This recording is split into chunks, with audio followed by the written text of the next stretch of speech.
They are in poverty, according to the Joseph Rowntree Foundation. 4 million are children. And it is they, the UN Special Rapporteur Philip Alston, has come to see. I'm a mother, I should be able to look after my family properly, not have to beg in these places for food. In the West End of Newcastle, this food bank supplies food to around 42,000 people every year. They've seen demand rise here by 20% in the past 6 months. Buddy, bring. Good boy. For Anita Holmes, it was a lifeline. With 3 children to feed and waiting for her first payment of the benefit Universal Credit, she ended up meeting Carol, a volunteer, after contacting the food bank online in the middle of the night. What made you contact the food bank at that time of night?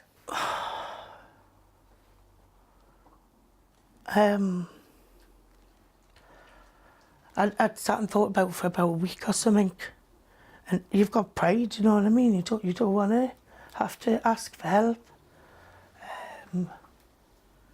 I had nothing, literally nothing. Couldn't get help from nowhere. Rang the door, nothing. Wouldn't give you advance payment. Not their problem. Go to the council.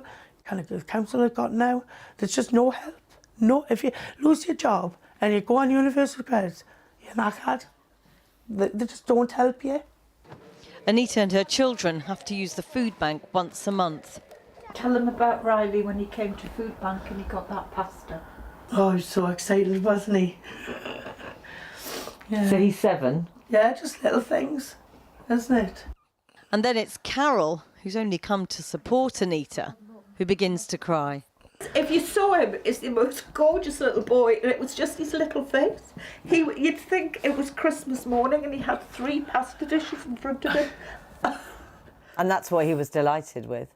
Absolutely thrilled. And I just looked and I thought, is that all it takes to put a smile on your face? It shouldn't happen. He should, you know, that should be normal for him. Why does it upset you so much? It upsets me so much because I've been that close. And if it wasn't for my mum, my friends... That's my martial lifesaver. But I never got to where Anita is, but it was days away. England and Essex was also one of the stops on Professor Alston's tour. Twice deemed the most deprived neighbourhood in Britain. Just this month, a picture of the village used by Republican campaigners in the US as a vision of economic Armageddon. The council say things are improving, but there is a long list of needs here. And people were glad to make their case in front of the UN rapporteur in a packed meeting hall last night. As soon as I moved into Jaywick, I was put into a bubble. I had lost friends and I was labelled Jaywick scum. Most of the time I was scared to tell people that I lived in Jaywick because people always stereotyped it as a place of nothing, a place of crime and a place of drugs. I couldn't even put Jaywick on my CV because I was scared of being turned away. Then Erin, a former journalist married to an NHS manager, told how she had a brain hemorrhage, aged just 30. I needed full-time care, as did my child. My husband was forced to give up work, and he became my full-time carer. I have been forced to live on virtually full-time bed rest for the last 10 years. Suddenly, we were not a middle-class, 2-income household. We were living on disability benefits. Now needing a private rented home, like many benefit claimants, she's finding landlords won't let to them. I do not know where I will be putting my 12-year-old son to bed soon. And I can think of no other minority group that landlords are legally allowed to ban from their properties outright. Tracy Whittenstall was one of the people who met Philip Alston when he was in Newcastle. At one point they came to the house with an eviction notice. And at that point I was just like, do what you want. Yeah. Like, I've got nothing else to give. Tracy, who lives with her 2 sons, says the problem with Universal Credit when she first transferred over left her waiting nearly 10 weeks for payment. When people say, you know, I had nothing, there are those who just don't believe that it was nothing. They say, well, they don't mean nothing, but... No, literally nothing. the payments I received were child benefit weekly, which was £34.40, and that's what we lived on for those 10 weeks. £34.40 a week for a family of 3. It was bread or bus fare. It was milk or bus fare. You know, I didn't have cups of tea because the little one wanted a glass of milk. That is, you'd never think that is how people would live, but that's what I live like. I was forced to live like that. I had no choice. And how important do you think this mission by the UN rapporteur is? Do you think it's important? I think it's very important. I think it's important for people like me that someone is fighting a little bit in your corner. I've said it all along that it's kind of just get on with it. It's someone else's problem. If you're hungry, go to a food bank. No one's that hungry. Yes, they are. Yes, they are. Go and have a look. The rapporteur will deliver his assessment on the extent of poverty at the end of the week. Whether the government agrees is another matter. Today, the Department for Work and Pensions said there are now 1 million fewer people living in absolute poverty compared with 2010, and that universal credit is supporting more people to get back into work. Jackie Long with that report. Well, I'm joined now from Westminster by the Conservative MP Giles Watling, who is MP for Clacton, which includes Jaywick, that we saw in that report by Jackie. And with me here in the studio is Dalia Ben Galim, Director of Policy at Gingerbread, a charity that supports single-parent families. Welcome to you both. Let me start with you, Giles Watling. Are you at all embarrassed that the UN rapporteur on poverty and human rights has felt it necessary to come to your constituency? No, on the contrary, I'm delighted he came, and it was good to meet him yesterday and be able to put the positive case for Jaywick forwards. Because you have to remember that Jaywick is not a recent problem. It's been there since in between the war years, when it was built as a holiday village. And gradually it became used by other people as time went on.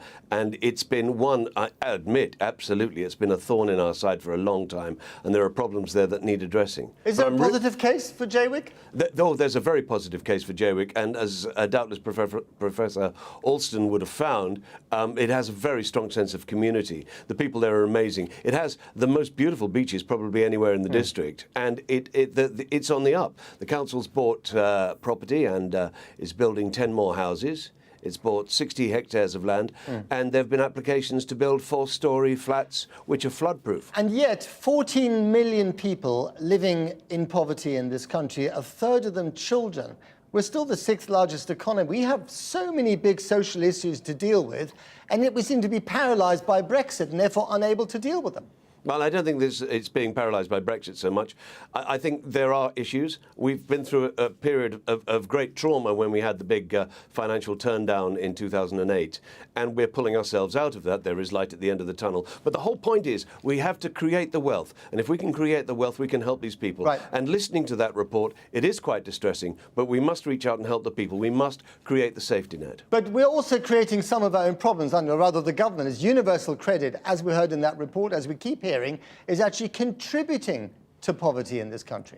Well, I don't agree. Universal credit it's a transition.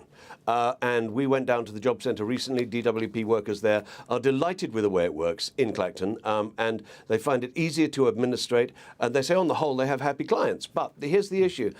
There have been glitches. That's admitted. It's being rolled out in Clacton now, and the government's injecting another £4.5 billion to make sure those glitches don't happen, and they shouldn't. OK. Dalia Ben Galim, you just heard what he had to say there, the MP for Clacton. Do you buy what he's saying? Well, I mean, I certainly think that there's positive cases in some places. I mean, to say that universal credit is being plagued by glitches, I think is really problematic. What we hear at Gingerbread from single parents is it's not glitches and it's not the teething problems. We find a system where single parents are plunged into debt when they move on to universal credit, waiting a kind of minimum of 5 weeks. Childcare costs they need to pay up front. Many parents are too scared to move into work because the work that's on offer is low pay, it's precarious, it's 0-hour contracts, and so we find that real balance very difficult. And the problem is we're dealing with the working poor, aren't we? A lot of these households have got jobs, they're just not paying enough money. Absolutely. So for single parents, we're seeing record high employment rates, and a third of those families are living in poverty. It's 2018, that really shouldn't be the case when you're in work and doing everything the government expects for you, that your children are in poverty. And yet unemployment is going down. Is it better to be poor or working poor? Well, I think it's the quality of work. So I mean, neither of those situations are good. But I think. But wages could at least go up. I think exactly. Wages can go up, and the system can be better. The system can support families in a much more productive way and a much more constructive way. And at the moment, universal credit is undermining its objective of supporting single parents and many others into work. It's doing the opposite. Do you think it was right for the UN rapporteur to come to this country to look at poverty? I mean, you know, there are plenty of other issues to be looking at around the world when it comes to poverty. There are certainly plenty of other issues, but I think poverty is a real blind spot for many governments. I think poverty, in terms of, you know, you see a very high employment rate, you're right, but what you see underneath that is that the quality of work is poor and wages have stagnated. Giles Watling, I mean, do you think it's right for the UN rapporteur to come to this country? I'm not just talking about your constituency, but to come to this country when he could be going to other parts of the developing world, not the developed world? Well, I think it's absolutely right for him to be coming to this country because, as you quite rightly point out, we're the 5th or 6th largest economy in the world, and we need to look at where the cracks are. But going back to the point of universal credit, the whole point of universal credit is to taper out and help people back into work. There's nothing like having your own job, earning your own money, and the sense of satisfaction that gives you. We're helping people to get there, and that's a wonderful place to be. And yet, if you are working, if you have a job that pays you so little and is so precarious, that's not exactly an enviable position to be in, is it? No, I absolutely agree. I spent 50 years as an actor, and I absolutely understand that situation. But having said that, I really think that the whole point is to help people into work, so people should not go without in order to get work. This whole thing of universal credit is to help people stand up on their own 2 feet and feel that pride that having a good job gives. A debate for another day, I fear.